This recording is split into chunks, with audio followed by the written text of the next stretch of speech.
परम आद्य स्वामी श्री गोपीराम जी महाराज, स्वामी श्री भगवान दास जी महाराज, हरिदास जी महाराज, कृष्णदास जी महाराज, सभी सत्संग संत महापुरुष भक्तजन, आज का जो कार्यक्रम हमारे श्री प्रहलाद जी महाराज ने जो किया है अपने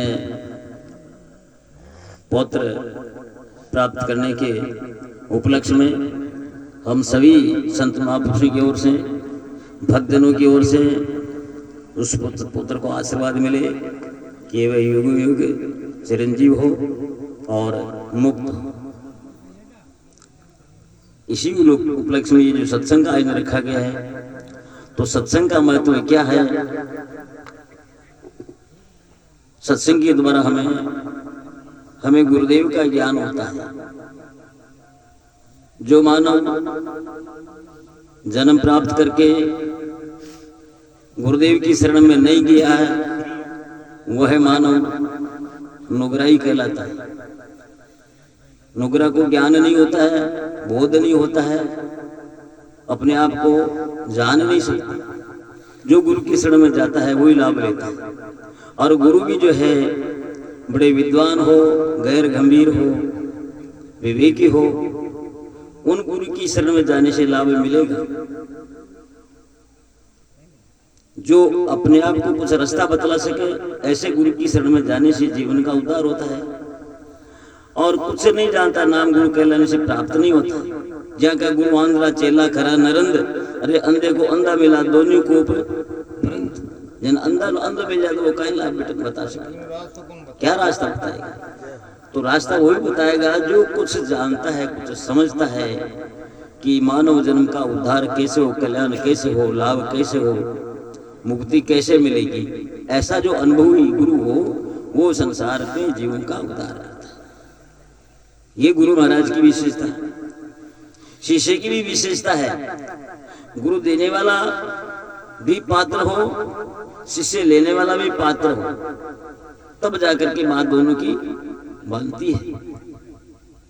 शिष्य भी कैसा हो, महापुरुष ने बताया, सेवक सोई उत्तम अष्ट गुणों से पास, निष्कपटी धीरज दया तनमन वचन उदास। तनमन वचन उदास नहीं दूजे के वश में, नहीं व्यसन ना रूप पसे ना रस ना रस में। हुक्म बजावे जल्द उतरना पीछा देवक, राम बख्श नीति कहे सोई मुख्य सेवक।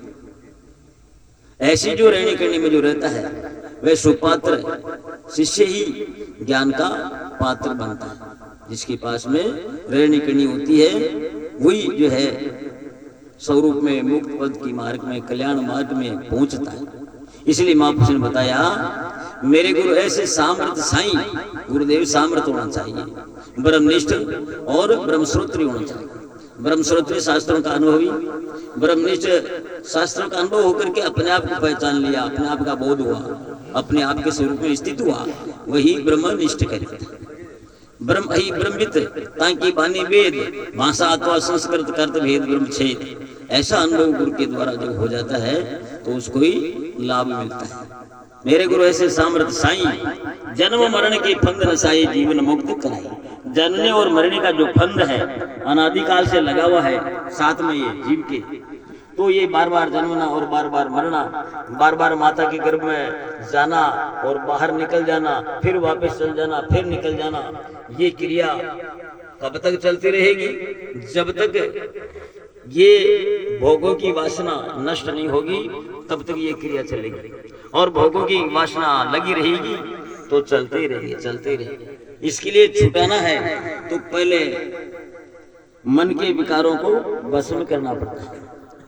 ये वास्ते महापुरुष ने बताया है, जन्म मरण के फंद नसाए और जीवन मुक्त कराई। जन्म मरण का फंद कब मिटेगा? जब जीवन मुक्त होगा तब। जीवन मुक्त का मतलब होता है जीते जी मुक्त होना। जीते जी मन के अंदर संसार की भोग वासना जागृत न हो तभी उसको जीवन मुक्त कहा जाता है। भोग वासना जागृत होती है, मुक्त नहीं होता। ये वास्ते फिर बताया, कृपा कर गुरुदेव दयाला दिव्य दृष्टि चमकाई। गुरुदेव ने कृपा करके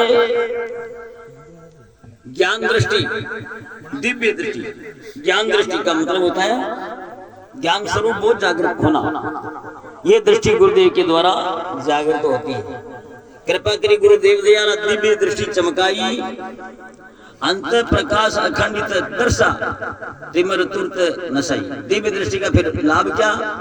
अपने अंतःकरण में अपना अनुभव प्रकाश दिख जावे, उस दिव्य दृष्टि का बोध ये होता है। अंत प्रकाश अखंडित दर्शा तिमिर तुरंत नसाई। तिमिर कहते अज्ञान अंधेरा को, वह तुरंत नष्ट हो जाता है, इसलिए उसको ज्ञान दृष्टि माना जाता है। और ज्ञान दृष्टि हो जाए, अंधेरा दूर नहीं हो, विकार दूर नहीं हो, बोध नहीं हो, तो वो दृष्टि किस काम के लिए? वो दिव्य दृष्टि का लाभ वो ही लेता है जिसके प्रकाश हो जाता है। फिर बताया मेरे गुरु ऐसे सामर्थ साईं, जन्म मरण के फंद नसाए, जीवन मुक्त कराए। अनुभव उर्वी उठी निज पद से, रोम रोम ले रही। अपने आप के अंतःकरण में अनुभव की लहर उड़ती है ज्ञान होने पर। ज्ञान नहीं होता तो अनुभव की लहर नहीं उड़ती। ज्ञान का मतलब ही होता है कि अनुभव जागृत होना। अनुभव का मतलब होता है बोध, अपने आप का बोध। लौकिक बोध तो सबके पास में है, लेकिन अपने आप का बोध होना ही अनुभव लहर है। अनुभव की उर्मी उठती है, अनुभव लहर उठी निज पद से, रोम रोम लहराई।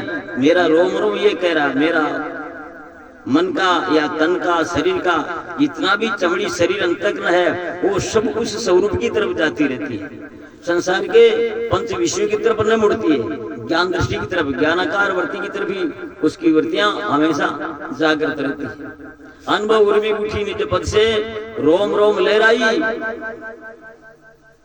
राग द्वेष मिटा भवबंधन। जब वृत्ति जागृत होती है तो क्या? राग और द्वेष, ये दो रोग हर मानव के लगा रहता है, राग का और द्वेष का। राग मतलब हमारा समाज में भी है, और विकारों की भरमार है जो मेट नहीं सकते। और वो भरमार कब मिटती है? जब अपने आप का अनुभव जागृत होता था, ज्ञान अनुभव जागृत होता, अपने आप मिट जाता है। राग द्वेष मिटा भवबंधन, फिर विमल वैराग रमाई। जिस वैराग्य में विकार न हो, ऐसे विमल वैराग में रमण करता है वो। वैराग जागृत नहीं होता है तब तक बोध प्राप्त नहीं होता। विमल वैराग रमाई, मेरे गुरु ऐसे सामर्थ साईं। फिर बताओ खंडन मंडन पार परमशत, गुरु पारक प्रखर। खंडन और मंडन बोध होने पर ना खंडन की आवश्यकता है ना मंडन की आवश्यकता है। खंडन किसका करे, मंडन किसका करे? जब ज्ञानावृत्ति हमारी हो जाती है तो किसी के प्रति कहने की जरूरत नहीं पड़ती है कि ये गलत है ये सही है, वो अपने आप में स्थिति होती है उसकी।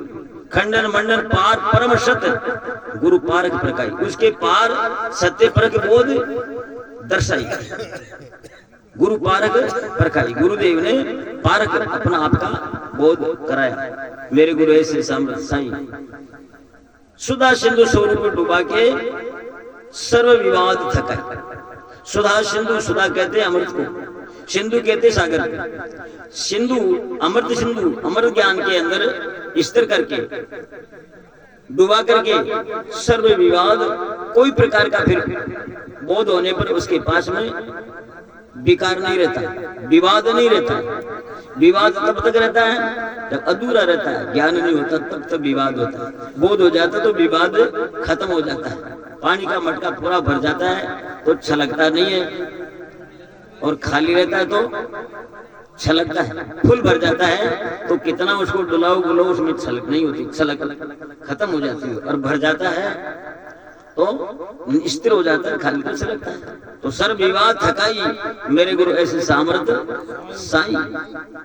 फिर बताया ऐसे गुरु सिर मोर सदा मम, ऐसे होना चाहिए गुरु जो मेरा सिर का मुकुट है, सर्व विवादों से परे कर दे, अपने आप में ठहरा। ऐसे गुरु सिर मोर सदा मम, भ्रम निवार समझाई। जितना भी भ्रम था वो सब निर्णय करके मेरे को समझा दिया। जाति का भ्रम, न्याति का भ्रम, कुल का भ्रम, वर्ण का भ्रम, आश्रम का भ्रम, बानी का भ्रम, खाने का भ्रम, जाल का भ्रम, माया मानंदी का भ्रम, अपने आप में भूल मार्ग का भ्रम, सब भ्रम दूर कर देता है। ऐसे गुरु मेरे सिर मोर सदा मम, भ्रम निवार समझ आई। गरीबदास अमृत देश में निर्भय नीति रहा।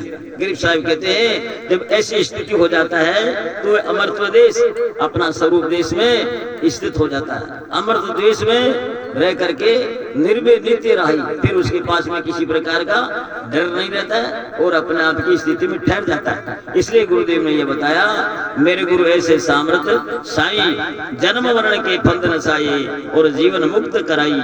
मेरे गुरु ऐसे सामर्थ साई। सद्गुरु दयाल की जय। आज के आनंद की जय। पधारे संत महापुरुषों की जय। अब आगे हमारे पूज्य स्वामी भगवान